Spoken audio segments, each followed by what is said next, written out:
My name is Marissa Cole. I am 37 years old. I used to believe Christmas was about family, even if it meant driving hours, working late, and quietly covering bills no one else noticed. But last December, something changed. The emails never came. The family drive folder disappeared. And a voicemail from my mother confirmed the truth. We all agreed you're not welcome at Christmas. At first I thought it was just rejection. But then I uncovered something far worse. They had been planning my erasure long before that night, while I was the one paying every mortgage bill, every utility, every cost that kept their celebrations alive. And when I discovered what they said about me behind closed doors, the decision I made shook the very house they celebrated in. This is not just a story about being excluded, it is a story about what happens when silence turns into proof. When a family that thought they could erase you suddenly faces the cost of what you carried alone. Stay with me, because by the end, you will understand how one quiet decision changed everything they thought they controlled. I did not know it yet, but the proof of everything I feared was already waiting for me, hidden in the places I checked every day, without thinking. It was a Tuesday morning in early December, cold enough that the windows in my apartment in Durham carried a thin blur of frost. I sat at the kitchen table with a mug of coffee, cooling too quickly, my laptop open, waiting for something I knew, deep down, was not coming. Every year since I can remember, by the first week of December, there would be a thread of emails about Christmas. Who was bringing ham? Who was in charge of the pies? What time we would all meet at my mother's house in Charlotte. Sometimes the messages were cheerful. Sometimes they carried an edge of sarcasm. But they were always there. This time my inbox was blank. I refreshed the screen once, then again, then a third time, the way you do more out of habit than hope. Still nothing. No subject lines with Christmas, in all caps, from my cousin Kaylee. No dramatic reminders from my sister Caroline about labeling serving spoons. Just silence. I told myself maybe they had not started planning yet. Maybe someone was waiting on travel confirmations. But me got no better. Silence, that exact, that clean, is never accidental. I tried the family drive we had used for years. Each December it held a folder full of spreadsheets, playlists, evengiftregistries. When I clicked on it, a red message appeared across the screen. Access denied. At first, I thought it might be a glitch, so I tried an old bookmarked link. Same message. Denied. It was like a door that used to swing open freely, now locked from the inside. My phone buzzed beside me. A text from my mother Elaine lit the screen. Her words were simple. Don't worry. I figured you'd be busy this year. No need to stress about Christmas. There was no, we miss you. No, I hope you can make it. Just a sentence that sounded more like a dismissal than care. The kind of message that does not ask for a reply. I stared at it until the screen dimmed, the glow fading as if it was shutting me out too. The apartment was quiet, except for the faint hum of the refrigerator. I set the phone down and leaned back in my chair. I was not crying. I had stopped crying over things that predictable years ago. But there was a heaviness in my chest. A press of something I could not quite swallow. Familiar. Yet heavier this time. Like a door closing with a finality I could not ignore. I thought of last year. I had arrived at the house in Charlotte later than planned. Stuck in traffic after a client meeting, my arms had been full of wrapped gifts, my hands sticky from carrying a tray of cookies. I had baked at 2 a.m. When I stepped into the kitchen, not a single person looked up. The dining table was full. Every chair taken. My sister Caroline glanced at me and smirked. Look who finally decided to show. I never even caught who muttered it. Because laughter followed, and in that moment, it did not matter. What mattered was that no one moved a chair. No one made room. I ended up balancing a paper plate at the counter, eating standing up while my relatives toasted each other in the next room. I told myself then it was a mistake. Just stress, or holiday chaos. Families forget details. Right. They forget you do not eat pork, or that you always bring deviled eggs. No one admits to liking, but everyone finishes. I let it go. But now, sitting in my apartment with that text burning in my pocket. It did not feel like an accident. It felt orchestrated. Like a meeting had been held, and my name struck from the list. The coffee had gone cold. I poured it into the sink and watched the brown swirl vanish down the drain. Outside, the street was bright, with neighbors stringing up lights. The sound of children shouting as they ran between yards. Inside, the air was heavy. I closed the laptop. Not because there was nothing more to look for, but because I already knew what I would not find. That morning settled into me the way frost settles on glass, thin and invisible, until you breathe and realize you cannot see through anymore. I stayed at the table longer than I should have. My phone face down. The apartment silent, except for the low tick of the clock on the wall. My mother's words replayed in my head. Don't worry. As if the absence of a seat at the table was supposed to be a gift. I pushed the chair back, stood, and walked to the window. Across the street, a family was hauling out an artificial tree. The father adjusting the base while the mother untangled cords of colored lights. It looked effortless. The way they laughed at the mess. The way their daughter clapped when the top finally clicked into place. I watched until my breath fogged the glass, until I had to step back. The silence of my apartment pressed heavier after that. No invitation. No plans. Only the clear understanding that whatever family meant in our house, I was not included in it anymore, and for the first time I let myself feel it, not like a bruise to be hidden, but like a fracture that would not be ignored. I did not reply to my mother's message. I did not send a question to Caroline. I just let the phone stay dark and the room stay quiet, because deep down I already knew this was only the beginning. The phone rang just after 9 that night, while I was brushing my teeth, the vibration rattling against the wooden nightstand. I glanced at the screen and saw the word Mom in capital letters, the same way it had been saved years ago when I first set up the phone. I let it go to voicemail, standing frozen with the toothbrush still in my mouth. When the chime indicated a new message, I rinsed my mouth, sat on the edge of the bed, and pressed play. Her voice filled the room, flat and too rehearsed. We all agreed. You are not welcome at Christmas. There was no hesitation. No sadness. No attempt to soften the words. It sounded less like a mother struggling with a choice and more like a boardroom decision handed down without appeal. I sat very still, my thumb hovering above the screen. The message replayed once. Then again. The same measured tone each time. By the second replay I was saving it, my fingers steady even as my stomach nodded. I knew I would want that recording later. Proof that what I heard was not just in my head. I set the phone on the comforter beside me and stared at the ceiling. The words echoed in my chest, heavier each time they repeated. Not I feel it might be easier. Not it hurts to say this. Just the collective we. The cold verdict. It felt like being voted out of my own bloodline. The next morning, I woke early, restless, from dreams that left me with clenched fists and a pounding head. I reached for the phone as soon as I sat up. The group thread that had been there for years, labeled Holiday Hysteria with Caroline's overdone use of emojis, was gone, not archived, not muted, gone. I scrolled through the other conversations, searching for remnants. But it was as if I had been lifted clean out of their digital lives. Out of habit, I tapped on Facebook, though I rarely checked it anymore. The first post on my feed was a picture of Kaylee, my cousin, holding a wine glass at my mother's dining table. Around her were familiar faces, 12 in total. My mother's hand resting on Kaylee's shoulder like a coronation. The caption read, "Doing what is best for the whole family is not always easy, but it is worth it." I zoomed in on the picture until the pixels blurred.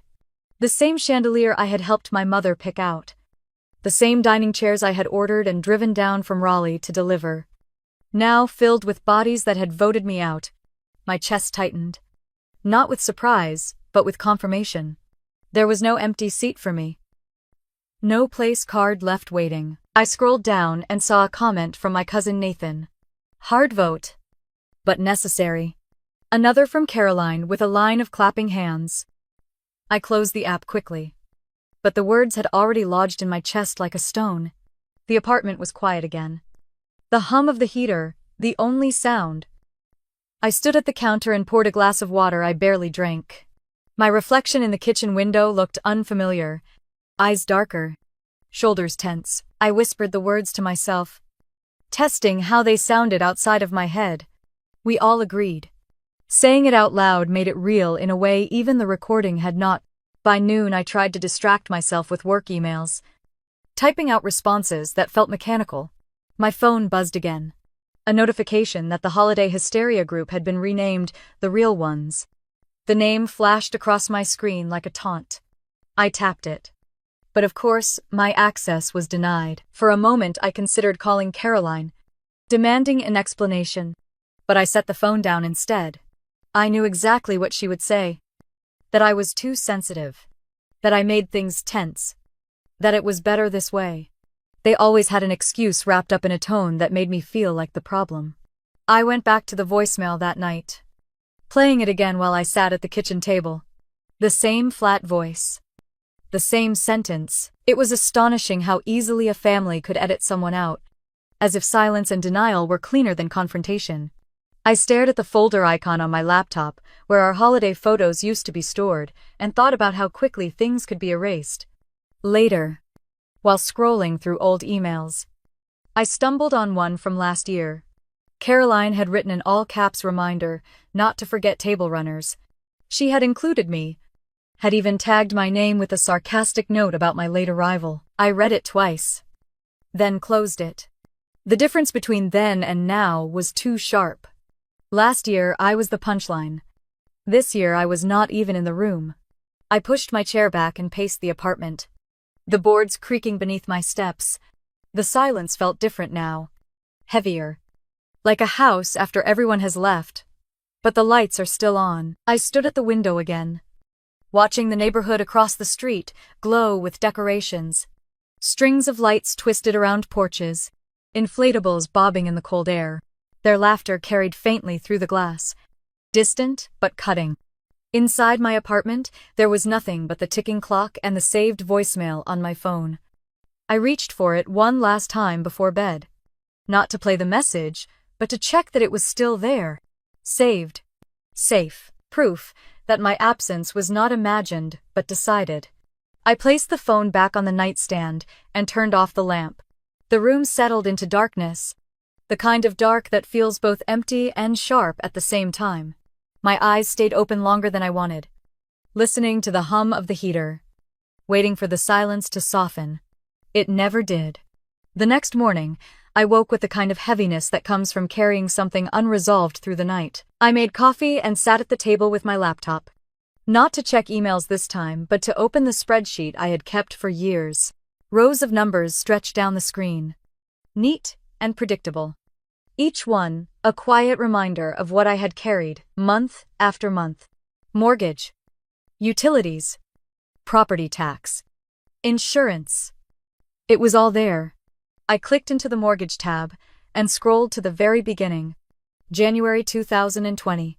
The first payment, 4 years of steady withdrawals. Each line marked with the same figure, $1,420. 48 months of my life recorded in tidy cells.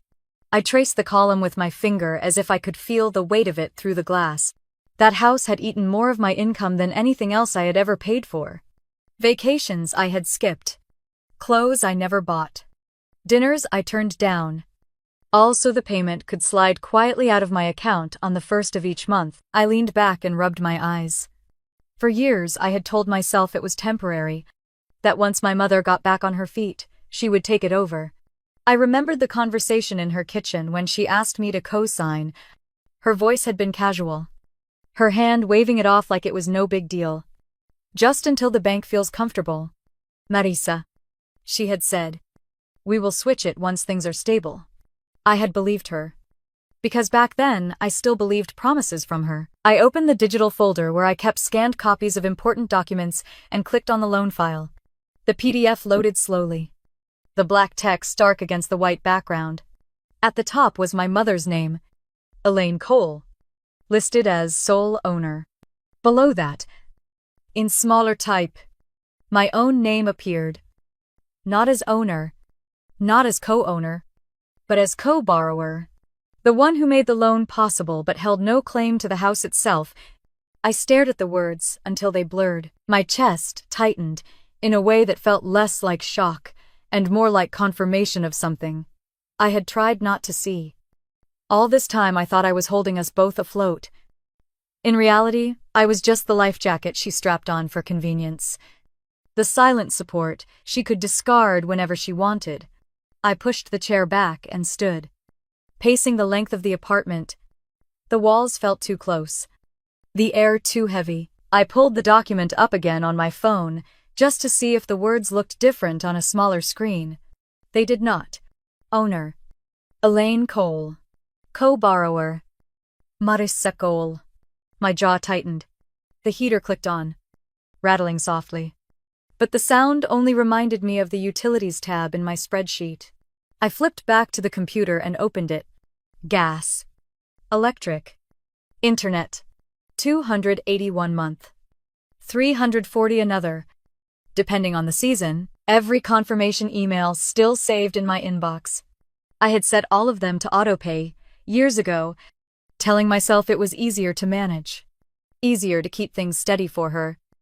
Easier to not think about whether anyone even noticed. I thought of the nights my mother had hosted birthdays in that house. Lights glowing. Oven running. Laughter spilling into the yard. All of it powered by accounts with my name at the top. No one ever asked if the bills were heavy. No one ever offered to split them. It was just assumed. Marissa will handle it. I closed the spreadsheet and pressed my palms flat against the table. My reflection in the dark laptop screen looked unfamiliar. Harder somehow. The numbers had always been neat. But now they felt like chains. Every dollar tied to a memory I was not even allowed to sit at the table for. I walked to the kitchen counter and pulled a folder from the drawer. The one where I kept physical copies of certain documents I never trusted entirely to the cloud. The paper was crisp. The notary stamp sharp against the corner. I read the language again. Each legal phrase, another nail locking me into responsibility, without recognition. Anger rose in me. Sharp and sudden. Then drained into something colder. Clarity. I had been paying for a house I would never call mine, keeping warm rooms for people who laughed at me from the dining table, feeding a system that had no seat reserved for me. I set the folder down and pressed the lid closed. The apartment was silent again. But this time the silence carried a different edge. It was not emptiness. It was awareness. I made another cup of coffee, though I barely drank the first. The steam curled upward, and I let it blur my vision for a moment before setting the mug aside. I opened a new folder on my laptop and typed 2 words into the name bar. Frozen accounts. My fingers hovered for a moment. Then pressed enter. The screen confirmed its creation. A small square icon waiting to be filled.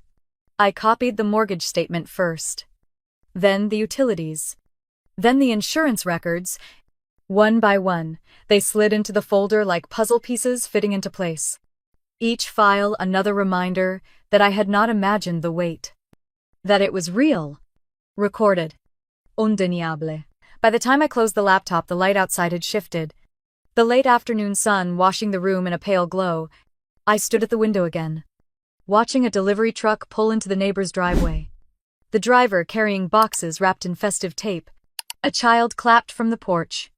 The sound carried up faintly through the cold air. I stayed there until the truck left, the porch lights flicking on, their house glowing warm against the evening. Behind me, my apartment stayed dim, the folder of evidence now sitting quietly on the desktop. I knew I would return to it, add to it, build it until there was no way to deny what I had carried alone. For now I just let the silence stretch, not heavy this time, but steady, like a decision forming quietly in the background, waiting for its moment. 3 years earlier I had stood in the lobby of a shipping store in Durham, balancing a stack of carefully wrapped boxes against my hip. Each one was labeled with a name written in my neat handwriting. Each one taped tight with care. I had worked late shifts that week, just to cover the extra cost of expedited shipping. Inside the boxes were gifts I had chosen slowly over months. Small things I thought would matter. A silver bracelet my sister Caroline had admired offhand in May. A scarf, in the exact shade of blue, my mother Elaine used to wear in her old school photos. Ornaments for the tree that reminded me of ones we had when I was a child. I remembered the feel of the cardboard against my arms as the clerk printed out labels. The total was higher than I had planned. But I slid my debit card across the counter without hesitation. It felt worth it. I told myself that when those gifts arrived in Charlotte, my mother and sister would smile and maybe, just maybe, remember that I was part of this family even from miles away. A few days later, I sat at my desk at work during lunch, scrolling through Facebook. The first picture that popped up was my mother's living room, crowded with relatives. Wrapping paper scattered across the rug. I zoomed in quickly, searching for the gifts I had sent. They were there, the bracelet glinting on Caroline's wrist, the scarf draped proudly around my mother's neck, the ornaments hanging from the tree.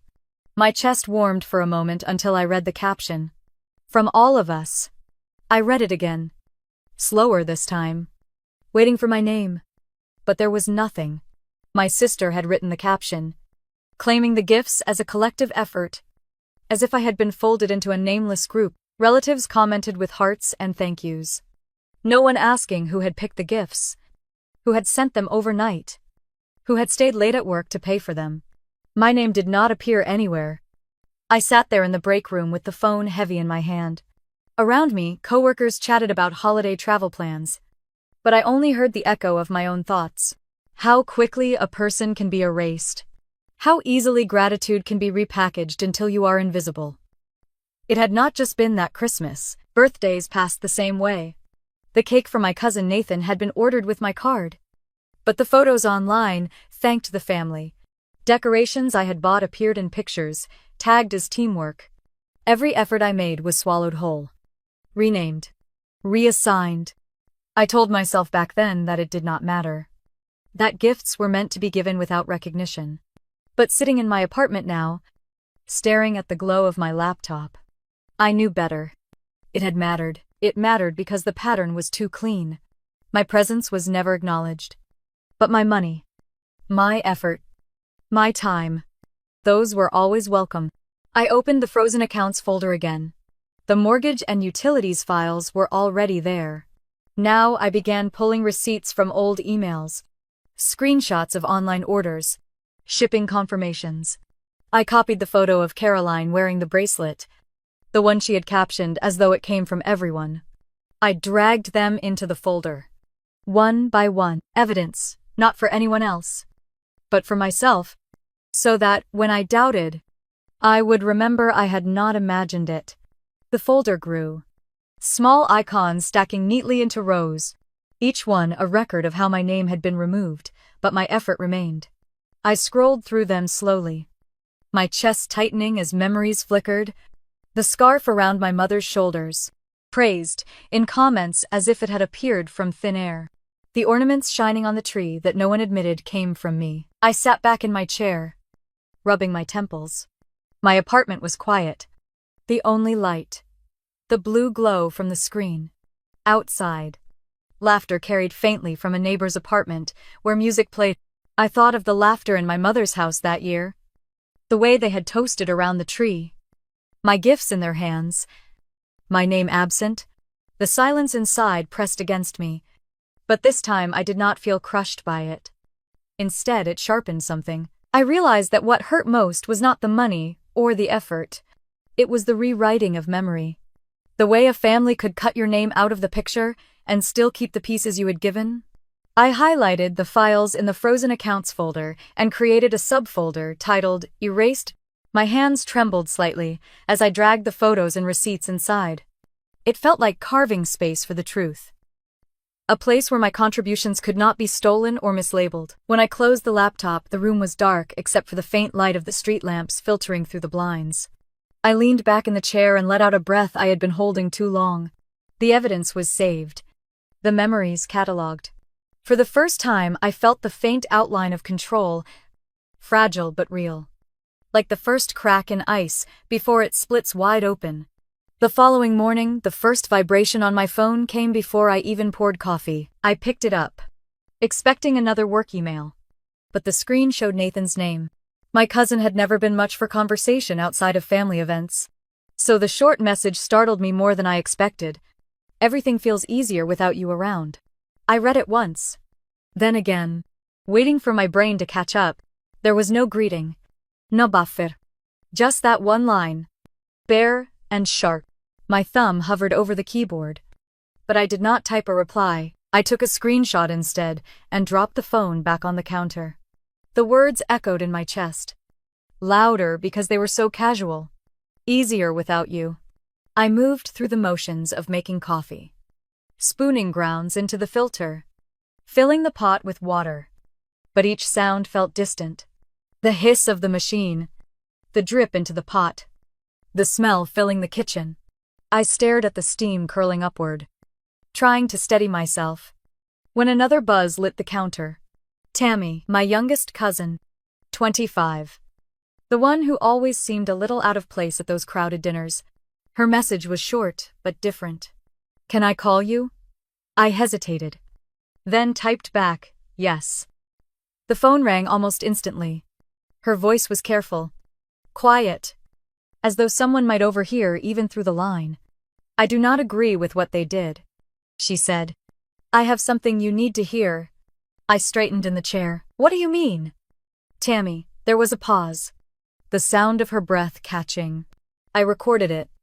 The way they talked about you last week, I could not let it just sit there. My pulse quickened. She promised to send the file, told me to keep it safe, and then hung up quickly, as if even the call itself carried risk.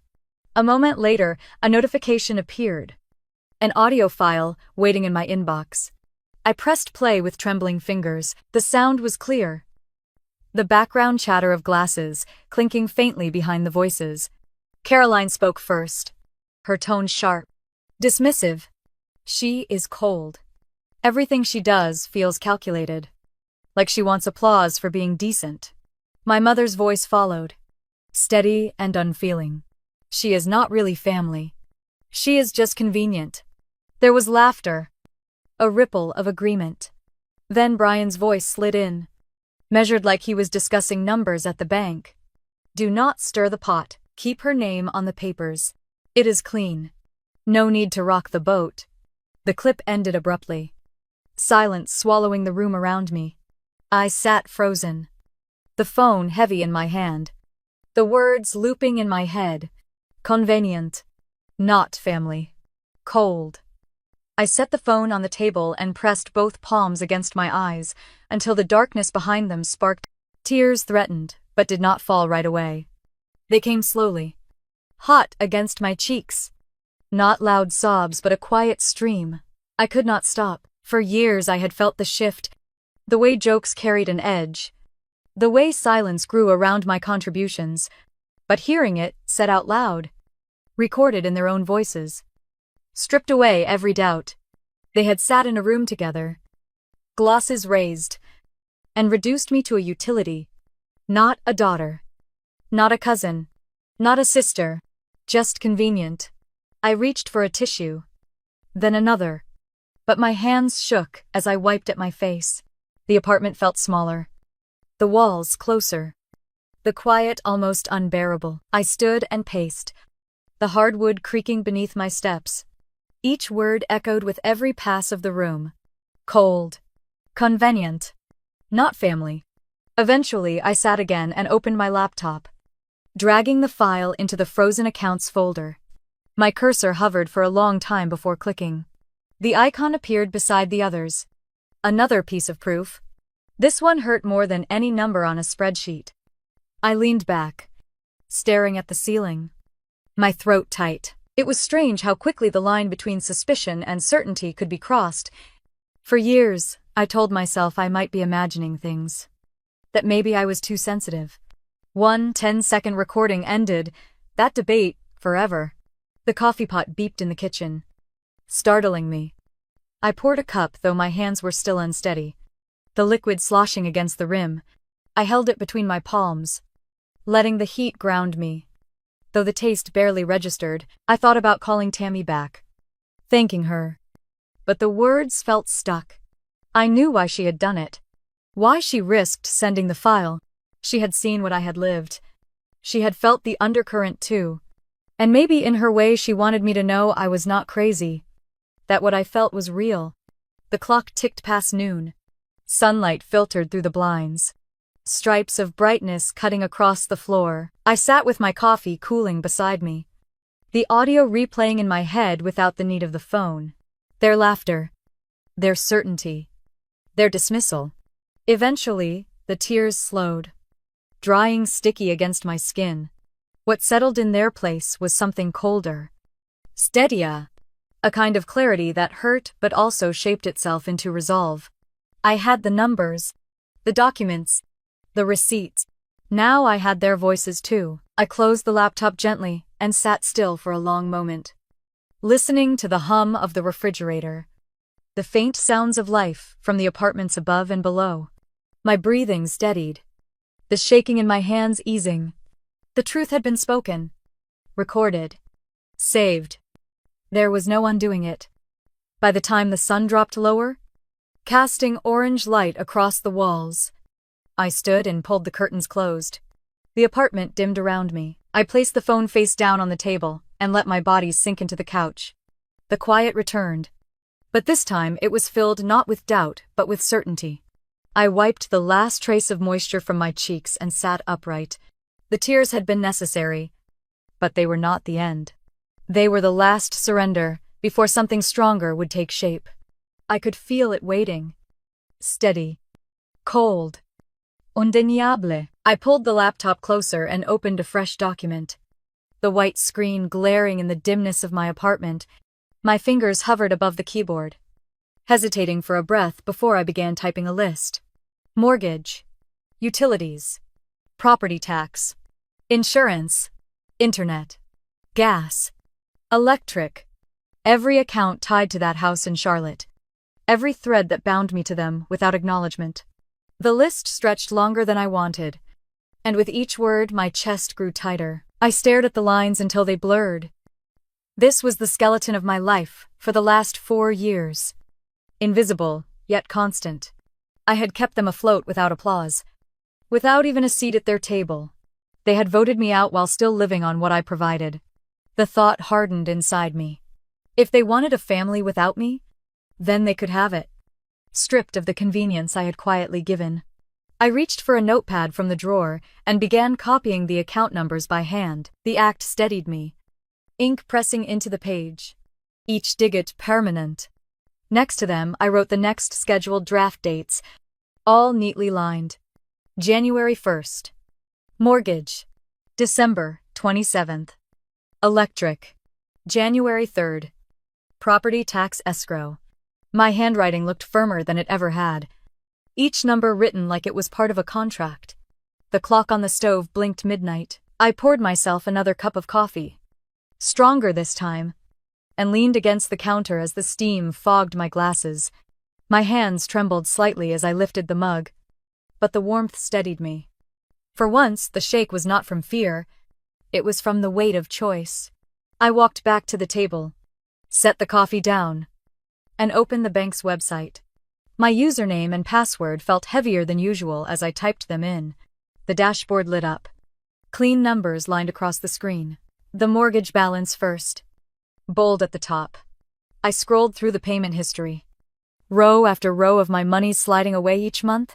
48 months. All on time. Never a missed payment. At the bottom of the page, a small button waited. Options. My cursor hovered. The drop-down opened with simple commands. Pause. Freeze. Cancel autopay. The words looked clinical, almost harmless.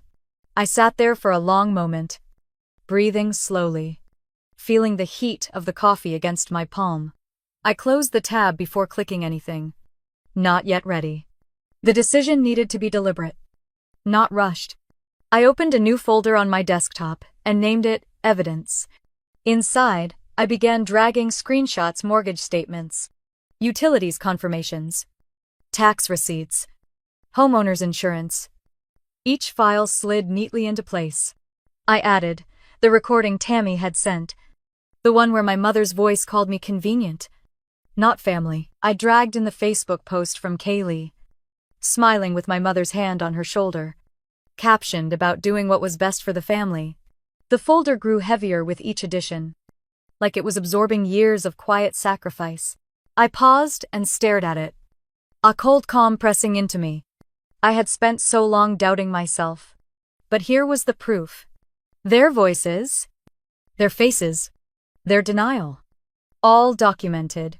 I picked up the phone again and reopened the banking app. The mortgage account appeared first.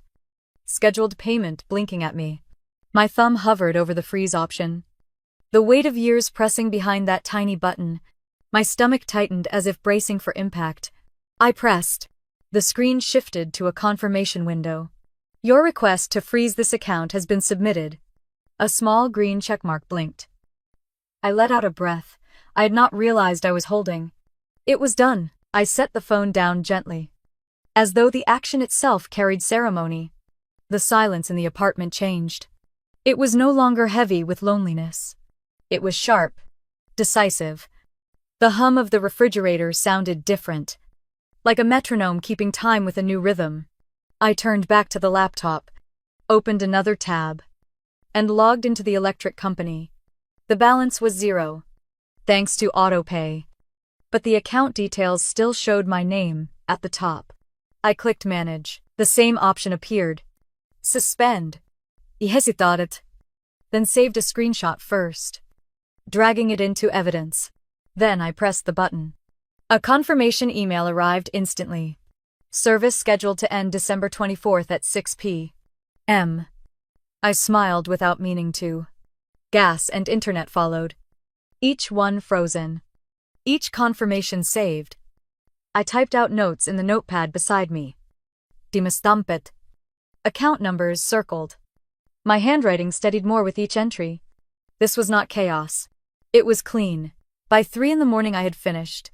Every account was locked, suspended, or scheduled to cut off. The folder on my desktop brimmed with proof.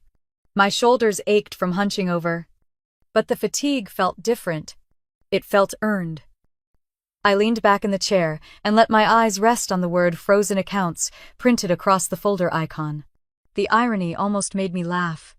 They had erased me from their Christmas, scrubbed me from chats and photos, but now I had erased their safety net, the quiet machine that kept their house glowing and warm. I drafted 3 emails before bed. The first addressed to the Charlotte Observer reporter I had once worked with on a charity drive. The second to the director of the nonprofit where my mother volunteered. The third to Brian's branch supervisor at the bank. Each draft contained attachments, labeled neatly. I did not write accusations, only facts, documents, receipts, the recording, screenshots of frozen accounts. I saved them all in drafts. Not ready to send, but knowing I would. When I finally pushed the laptop closed, the clock read almost 4. My eyes burned, but my chest felt lighter than it had in months. I walked to the window and pulled the blinds back. The street outside was silent. The pavement, slick from frost. Across the way, a neighbor's house glowed with Christmas lights, blinking red and green in steady rhythm. I watched them flicker against the dark sky. And for once, the sight did not sting. I pressed my palm against the glass, cold seeping into my skin. This was not revenge born of rage. It was survival. It was stepping back from the endless drain of being convenient. They had called me cold. Maybe they were right. Cold was steady. Cold was controlled. Cold knew when to stop feeding a fire that only burned me down. I let the blinds fall back into place and walked to the couch. My body sank into the cushions, exhaustion pulling at me. But beneath it was something firmer. A decision made. A line drawn. The folder on my laptop waited, heavy with proof, patient with silence. My phone sat quiet on the table. Confirmation messages stacked in my inbox. For the first time in years, I was not waiting for their approval, their invitations, their votes. As I closed my eyes, the quiet did not ache. It hummed with certainty, like ice spreading clean across a lake. unbroken. Undeniable. Christmas Eve arrived with a brittle sky. The kind that holds its cold high in the air and lets it sink into the ground. I woke late that morning, stretched across the couch, with the blanket tangled around my legs. My phone buzzed on the table beside me with reminders from the frozen accounts. Confirmation emails stamped with dates and times. I skimmed each one, then tucked the phone back face down. Everything was in motion now. The day passed quietly. I cooked myself eggs, toasted bread, and made tea. I walked to the corner store for milk. The sidewalks nearly empty. Most people already home preparing for their celebrations. My own apartment stayed still. No decorations. Not tree. No gifts stacked in a corner. I had stopped pretending. By evening I sat with a book in my lap, though I barely read the words. My phone buzzed once. Then again. At first I ignored it. But the sound repeated, messages stacking quickly. I leaned forward and picked it up. The screen lit with a flood of texts. Each one from cousins still at my mother's house in Charlotte. The first said power just went out. The next came seconds later. Everything's black. Mom is screaming. Another followed. Catering tried to run the card and it was declined. No one can pay. I stared at the words. The corners of my mouth, tightening though, I did not smile. I scrolled as more arrived. Guests confused. People lighting candles. Kaylee posted in a group chat asking if anyone had extra flashlights. The image formed in my mind too clearly. The crowded dining room gone dark. The turkey cooling in silence. Voices rising as panic spread. A new message popped up. This one, from Caroline. Did you do this? I let the phone rest in my hand, my thumb brushing the edge of the screen. I did not type anything back. I did not need to. Another wave of texts followed. Faster now. Elaine called Duke Energy. They told her the account is inactive. Mom is shouting at customer service, saying it must be a mistake. Then the next one. Sharper. The rep told her the primary holder froze the account. The words settled into me. Colder than I expected. This account has been frozen by the primary holder. A line spoken by some stranger in a call center. But in my mind, I could hear it drop into the room like a gavel. I pictured my mother standing in her kitchen. Cordless phone pressed to her ear. Face stiff as the words sank in. Brian shifting uncomfortably at her side. Realizing what it meant. Caroline pacing. Her voice shrill. Trying to find someone else to blame. Guests whispering. Coats being pulled from the rack. The warmth of the house dissolving into shadows. Another message came from Nathan. People are leaving. Half the table already walked out. Mom looks like she's about to faint. I set the phone on the coffee table. Screen up this time. And watched the messages roll across it like ticker tape. Each one a snapshot of the unraveling. Kids crying because the lights would not turn back on. My uncle trying to start the gas fireplace but failing. Someone's dessert order canceled because the card bounced. In the distance outside my window, the faint sound of car horns echoed from the highway. People heading to their own celebrations. I leaned back, the phone still lighting up with panic. My apartment glowed soft with the single lamp by the couch. The contrast felt almost unreal. Their chaos. My calm. At 6:35, Caroline's name appeared again. Answer me. This is your fault. I let the notification fade. A few minutes later, another text arrived. This time from Tammy. Quiet, as always. They know it was you. No one is saying it out loud. But they know. I picked the phone up, read it twice, then placed it down again. My chest was steady. My breathing even. They had called me cold. Maybe that was true. Cold did not waver. Cold kept its shape. By 7, the messages slowed. The party had fractured. Guests scattering into the night. The last text that came through was from Nathan. Everyone's gone. House is dark. Mom just keeps saying your name. I stood and walked to the window. Across the street, my neighbor's house glowed bright with strings of lights, and a tree framed in the window. Laughter carried faintly across the cold air. Muffled, but clear. I let my palm rest against the glass, the chill seeping into my skin. Behind me the phone buzzed once more, then went still. I did not reach for it. I let the quiet settle in, steady and unbroken. While their night unraveled in the dark miles away, the morning light crept across my blinds in thin pale stripes. And for the first time in years, I let myself stay in bed without rushing anywhere. My phone was heavy on the nightstand, still littered with messages from the night before. I scrolled through them lazily, rereading the panic I had already memorized, until a new notification blinked at the top. It was a news alert from the Charlotte Observer. I tapped it open, and the headline pulled me upright. Elaine Cole steps down as host of annual charity, Christmas potluck. The article was short, almost clipped. The nonprofit board had released a statement thanking the community but announcing a change of leadership due to inconsistencies regarding donor contributions. My mother's name was missing from the list of acknowledgments. I read it twice, my pulse slow and steady. They had not printed my name, but they had carved hers out. An hour later, my phone rang with a number I recognized from years ago. Rachel Carter, a reporter I had once worked with during a food drive campaign. Her voice was brisk but cautious. I have received documentation about financial support for the Cole property. Can you confirm the authenticity? I walked to the kitchen, poured coffee into a mug, and leaned against the counter. Yes, I said. Every receipt is mine. The payments, the utilities, the mortgage, all of it. Rachel paused, then asked if I wanted to go on record. I told her no.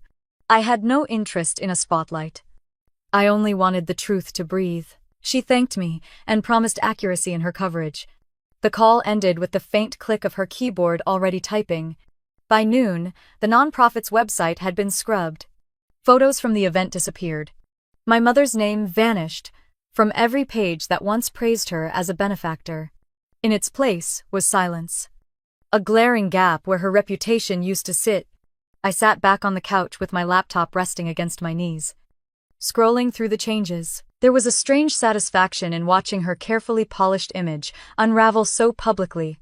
She had built her life on appearances, on hosting dinners that looked generous while the weight of it rested on me. Now the mask had slipped, and the world could see the hollow underneath. The messages from my cousins kept coming. Caroline wrote in all caps, demanding to know what I had sent. Kaylee accused me of destroying the family name. Nathan said nothing, just sent an image of the darkened house with candles glowing weakly in the windows. Tammy texted quietly, they are panicking. They blame each other. Later that afternoon, another call came. This one from an unfamiliar number. The man on the line introduced himself as a regional compliance officer for the bank where Brian worked. His voice was clipped, professional. We have received an audio file regarding Mr. Cole's comments on loan documentation. Effective. Immediately he has been placed on administrative leave while we review. I murmured acknowledgement, gave no extra detail, and let him hang up. The room was silent again except for the hum of the heater. I imagined Brian sitting in his office, blinds drawn, his supervisor playing back the recording of his voice. Do not stir the pot. Keep her name on the papers. It is clean. No need to rock the boat. The irony struck deep. For years he had dismissed me with those exact words, smooth and calculated, as though reducing me to paperwork was harmless. Now those same words had circled back, stripping him of his authority. I pulled my blanket tighter around my shoulders and stared at the snow beginning to fall outside. Each flake hit the glass and melted instantly, leaving thin streaks of water. My chest felt lighter. Not joyful, not triumphant, but steady. Around 3 p.m, Rachel's article went live. This time, it was longer, detailed. It outlined years of payments made by a co-borrower whose name was not listed on the deed. It mentioned utility accounts, insurance, tax records, all tied back to the same individual. The piece never named me, but it did not have to. Anyone who had been at that table, anyone who had laughed at my expense, would know. I closed the laptop and sat quietly. The hum of traffic outside faint through the walls, I thought about my mother. Her phone ringing non-stop. Her neighbors whispering. She had always cared more about appearances than anything else. Losing face in front of the community would cut deeper than losing power in her house. By evening, the text slowed. The last one I received was from Tammy. She wrote simply. Grandma asked what happened. No one will tell her. I set the phone down and let the message sit. The house in Charlotte was dark. The charity ties severed. Brian's career cracked open. And my mother's name erased from the board she worshipped. The mask she had worn for years was gone. And for once I did not feel invisible. I poured myself another cup of coffee. Stronger this time. And stood at the window as the snow thickened outside. The city was quiet. The street below, lined with glowing lampposts. My reflection looked back at me in the glass. Steady and unflinching. For the first time in years, the silence around me felt like company instead of punishment. The phone began buzzing again before the coffee cooled in my hands. Caroline's name filled the screen first, followed by a string of messages, each sharper than the last. You ruined everything. Do you realize what you've done? Mom is humiliated. The family looks like fools. I scrolled slowly, reading each line with the same detached calm. I used to read work emails. There was nothing new in her voice. Only blame hurled like it always had been. But this time it landed with no weight. I tapped the screenshot buttons carefully, storing each message. Then slid them into the frozen accounts folder. They joined the receipts, the recordings, the photographs. I labeled them Caroline, Texts, Deck 24. It felt mechanical, like filing evidence into a cabinet. And in a way, it was. Minutes later, a new notification lit the screen. My mother's name appeared. The message short. We are still family. That was all she wrote. The same woman who had voted me out and stood in her dining room while my absence was toasted. I stared at the words, my thumb hovering. And then I set the phone down without typing a single letter. The screen dimmed and went black. Her attempt at reconciliation floating there, unacknowledged. The silence stretched for a few breaths before another buzz shook the table. Tammy this time. Her text came through like a whisper compared to the others. They are all fighting. Everyone is blaming each other. I pictured the house in Charlotte. Voices raised. Plates shoved aside. The family fractured under its own weight. Caroline pointing at Brian, accusing him of carelessness with the bank. My mother lashing out at Kaylee for posting pictures that drew attention. Nathan sinking into silence the way he always did when conflict boiled. And Tammy, the quiet observer, sending me glimpses from the edges of the storm. The snow outside thickened, flakes stacking against the window pane. Soft and steady. Inside my apartment, I saved Tammy's message too, sliding it into the same folder. I labeled it Family, Internal, Deck 25. My fingers were steady as I typed. Each keystroke, another reminder that I was not the erased one anymore. I was the one keeping the record. The phone rang suddenly. A call instead of a text. Caroline again. I let it vibrate against the table until it went silent. Seconds later, another call. This time from Brian's number.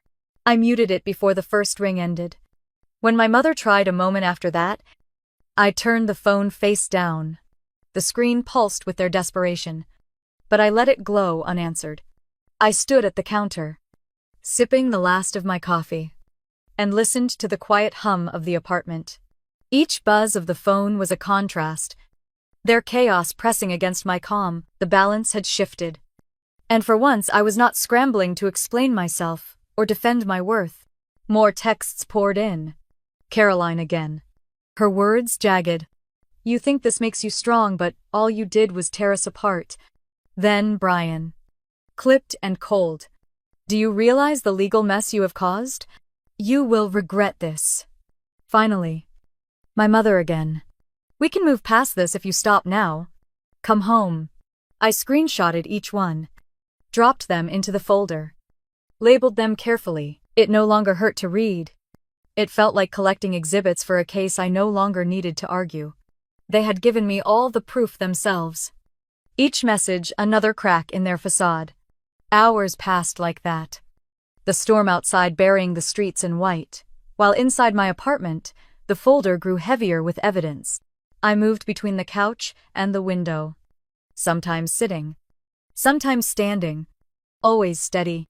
The phone never stopped buzzing, but the noise only underscored the distance between us. By late afternoon, Tammy sent one more message. Mom is crying now. Caroline won't stop shouting. Brian left the house. Uncle Todd said he is done helping. It is falling apart. I read it slowly, then saved it. My chest tightened. Not with sorrow, but with something colder, cleaner. This time I was not the victim left outside the door. I was the one holding the record, the one shaping the truth. I closed the laptop and set it on the table. The snow had stopped, leaving the city wrapped in silence. My apartment glowed with the warm light of a single lamp, steady and calm. I let the phone rest face down again. Their voices trapped inside but no longer reaching me. For the first time, I saw the family's unraveling not as my loss, but as their own doing. They had built their foundation on denial, and now it was crumbling under the weight of their choices. I sat back on the couch, blanket pulled around my shoulders, and let the quiet of my space settle deep. This time it was not emptiness. It was proof that I no longer stood outside their storm. The morning after the storm had quieted outside, I woke to a steady throb of notifications waiting on my phone. I reached for it reluctantly, half expecting the same frantic texts from my cousins. But what I found made me pause. An email. Subject line bold in Caroline's familiar style. All capital letters. Legal action. I opened it. The words short and clipped, as if she had dictated them through clenched teeth. We will be pursuing a lawsuit. You have caused financial harm. Prepare yourself. My eyes lingered on the last sentence, its false authority almost laughable.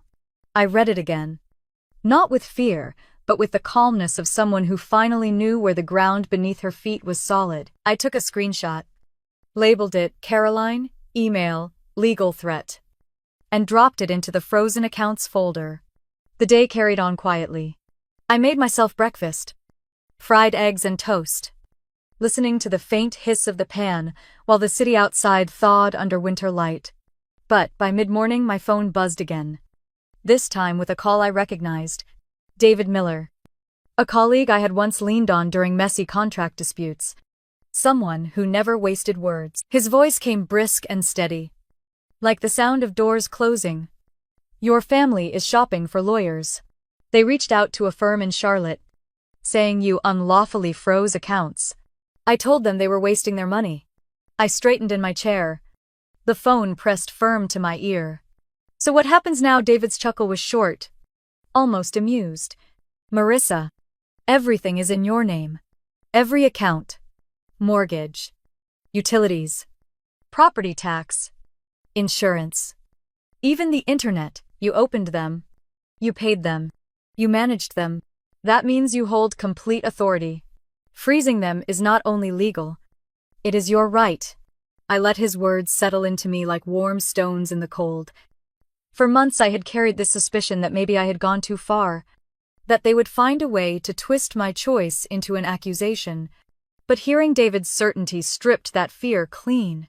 He continued, his tone firmer. Even if they find someone willing to file a case, no judge will give it breath. There is no breach, no fraud. If anything, you protected yourself from ongoing exploitation. I closed my eyes, a breath escaping slowly. Thank you, David. He paused. Then his voice softened, almost like a friend more than counsel. You have carried them long enough. They cannot rewrite the law, and you do not owe them explanations anymore. After the call ended, I sat still with the phone against my palm, the words replaying. Entirely legal, indisputable, protected. My shoulders eased, tension slipping out as though I had been bracing for an impact that would never come. Not long after, another buzz shook the table. A message from my mother, her tone trying to wrap desperation in politeness. We spoke with a lawyer. He said, you are within your rights. But Marissa, we are still your family. Why are you doing this? I stared at the words, thumb poised. I could almost hear her voice. The same steady calm she used when scolding children in her classroom years ago. But beneath it now was fear. I saved the screenshot without replying and filed it away with the rest.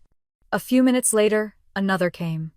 I never thought you would humiliate us this way. Everyone is talking. I let the phone dim on its own, her words vanishing into darkness. By afternoon, Rachel Carter's name appeared on my screen. This time as a fresh headline in the Charlotte Observer. The article was concise, but sharp. Legal sources confirmed that all financial accounts related to the Cole property were held in the name of the co-borrower, granting her full authority to suspend or cancel payments. Community members expressed shock at the revelation, many noting the generosity they once credited elsewhere had long been misattributed. I read each line carefully, then closed the laptop. My chest swelled not with triumph, but with something steadier. A kind of justice that hummed quietly instead of shouting. Later, Tammy reached out again. Her texts simple. Mom is silent. Caroline keeps pacing. Brian left the house. Everyone is blaming everyone else. I wrote back, short and calm. Thank you for telling me. The sun dipped lower, orange light spilling across the apartment walls. I stood at the window with my coffee and watched cars inch carefully down the salted street below. Inside my chest, peace spread wider. The law was no longer something distant or unreachable. It stood at my side like a silent witness, reminding me that I had not overstepped. I had simply stopped being their convenience. That evening the phone rang again. The caller ID read restricted. But I answered anyway. A man's voice introduced himself as a compliance officer from the bank where Brian worked. We are reviewing an audio file in which Mr. Cole refers to documentation practices. Effective immediately, he has been placed on administrative leave. He paused, then asked if I had anything further to share. I kept my tone measured. Everything relevant has already been provided. He thanked me, and the call ended. Crisp as paper, snapping shut. I sat in the quiet afterward, picturing Brian sitting in his office as his supervisor replayed the recording of his own words. Keep her name on the papers. It is clean. No need to rock the boat. Words he thought would keep me trapped had finally trapped him instead. Snow had begun to fall again outside. Soft flakes swirling in the yellow lamplight. I pulled the blanket tighter around my shoulders and let the sight calm me. The house in Charlotte was fractured. The community now knew the truth. Brian's career trembled. And my mother's words of, "We are still family," rang hollow against the reality of legal fact. I turned off the lamp, letting the apartment rest in dim quiet. Their threats had melted into nothing. The silence that remained was not emptiness. It was law. Steady and undeniable. Standing where their blame could no longer reach me. The knock came late the next afternoon. Soft and patient against my door, I hesitated before opening it. Half expecting another delivery I had forgotten, I ordered.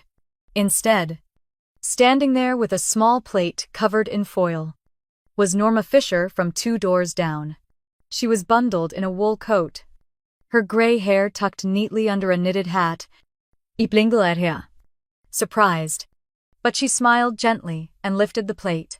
"Oatmeal cookies," she said. "Figured you might need something sweet." I stepped aside and let her in, the scent of sugar and cinnamon escaping as she set the plate on my counter. Norma had lived in the building for years, but we had rarely spoken beyond polite greetings.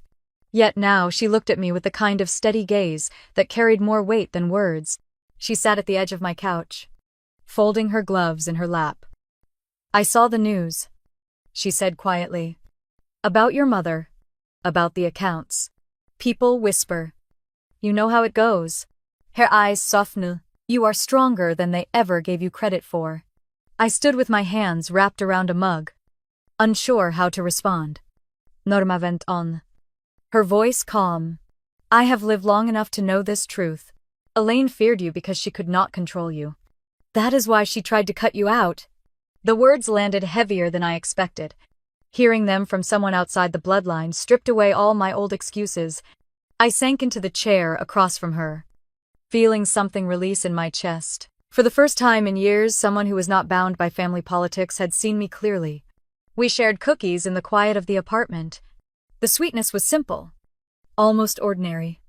But it steadied me. Norma stayed only a little while longer before standing, slipping her gloves back on.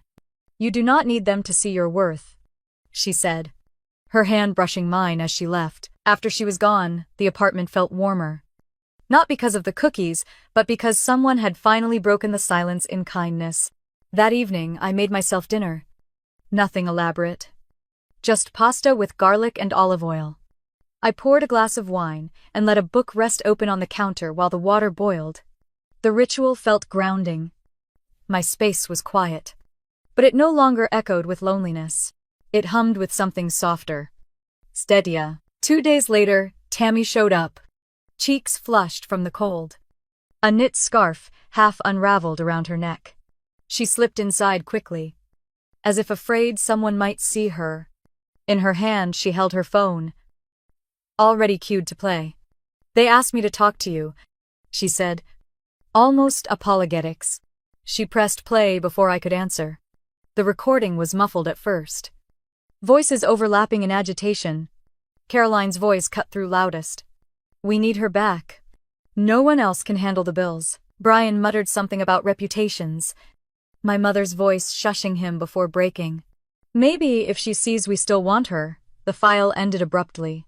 Tammy looked at me, her eyes searching. "They asked if I thought you would ever come back." I let out a slow breath, leaning back against the counter. "Tell them they should focus on how to keep the lights on before worrying about me." Tammy's lips curved into the smallest smile. Like she had been waiting for that answer. She slipped the phone back into her pocket. "I knew you would say that," she murmured. We sat for a while with mugs of tea between us, the steam curling into the dim light. She told me about her graduate program, about papers she still needed to finish. I listened, grateful for the normalcy, grateful that our conversation did not circle endlessly around my mother's house. When she left, she hugged me briefly, her scarf brushing against my cheek. "Be well," she whispered. The apartment door closed behind her, and I stood in the stillness with my tea. My laptop rested on the table, the frozen accounts folder heavy with proof. But I did not open it. Instead, I looked around my space. Small but mine. The lamplight glowing across the walls. I thought about the noise in Charlotte, the arguments Tammy had described, the fractured voices in the recording. For so long I had mistaken their chaos as proof that I belonged, that I had to keep fixing, paying, smoothing. But here, in this quiet, I realized peace was worth more than any invitation or apology. I rinsed the cups, set them on the rack to dry, and let the hum of the refrigerator fill the silence. For the first time, I did not ache to be part of their table. I felt grateful to have walked away from it. The next week, I drove across town to the bank. The road still edged with dirty snow from the last storm. The sky hung low and gray, the kind of winter morning that makes the world feel quiet before it stirs awake. I parked, shut off the engine, and sat for a moment with the folder on the passenger seat. Mortgage transfer, printed in red ink. Inside were notarized forms, account records, every piece of proof I had prepared. When I stepped inside, the warmth of the building wrapped around me. The faint smell of coffee, drifting from behind the counters. A young teller greeted me and directed me to a loan officer's office. I followed the carpeted hallway, each step steady, each breath slow. The officer looked up from his desk as I entered, his smile professional but neutral. I placed the folder on the desk, sliding it toward him. "I need to remove my name from the mortgage on a property in Charlotte. The account is in both names, but the title belongs solely to Elaine Cole. She will assume full liability." He adjusted his glasses and opened the folder, scanning the documents carefully. His pen tapped once against the desk before he nodded. "You have the notarization. This is complete. By signing here, you release any responsibility tied to this loan." I took the pen, the weight of it firm between my fingers, and signed my name one last time. The officer stamped the papers, the sound sharp against the quiet office. It was done. The house no longer tethered me. The mortgage. The taxes. The endless bills. They were no longer mine to carry. As I walked back to my car, the cold bit against my cheeks. But I felt lighter. My boots crunched against the frozen sidewalk. Each step an exhale. Back in my apartment in Durham, I set my laptop on the table and opened the frozen accounts folder one last time. Screenshots. Receipts. Recordings. Every file lined up in neat rows. For months, it had been my shield. My record of survival. I scrolled slowly. Then closed the lid. It was not a weapon anymore. It was a period at the end of a long sentence. I made myself coffee. The familiar sound of the machine filling the room. The smell drifted warm through the air as I settled by the window. Mug cupped between my hands. Outside, the snow had begun again. Flakes drifting soft and steady. Coating the street in white. The world looked quiet. Almost new. I whispered the words out loud. Not for anyone else, but for myself. I did not destroy them. I only stopped giving them access to my sacrifice. The truth landed like a stone dropped into still water, rippling out but settling steady. For years I had believed that love meant giving without end. That loyalty meant silence, even when it cut deep. But sitting in that small apartment, watching snow fall across Durham, I finally understood. Walking away was not cruelty. It was survival. My phone sat on the table. Dark and silent. No new messages. No threats. No pleas. And I did not reach for it. Instead, I took another sip of coffee and let the warmth fill me. A reminder that peace could be this simple. If you have ever carried a family that refused to see you, if you have ever poured yourself into people who only called you convenient, I hope you hear this. You are not weak for walking away. You are not cruel for choosing yourself. Sometimes the strongest thing you can do is freeze the access to your sacrifice and step back into the light of your own life. I want to hear from you. Have you ever had to choose peace over obligation? Or walk away from a table that no longer had a seat for you? Share your story in the comments. Tell me where you are watching from. And if this story touched something in you, make sure to subscribe so you do not miss the next one. There are more stories ahead. More voices to be heard. And more truths we are finally ready to tell together.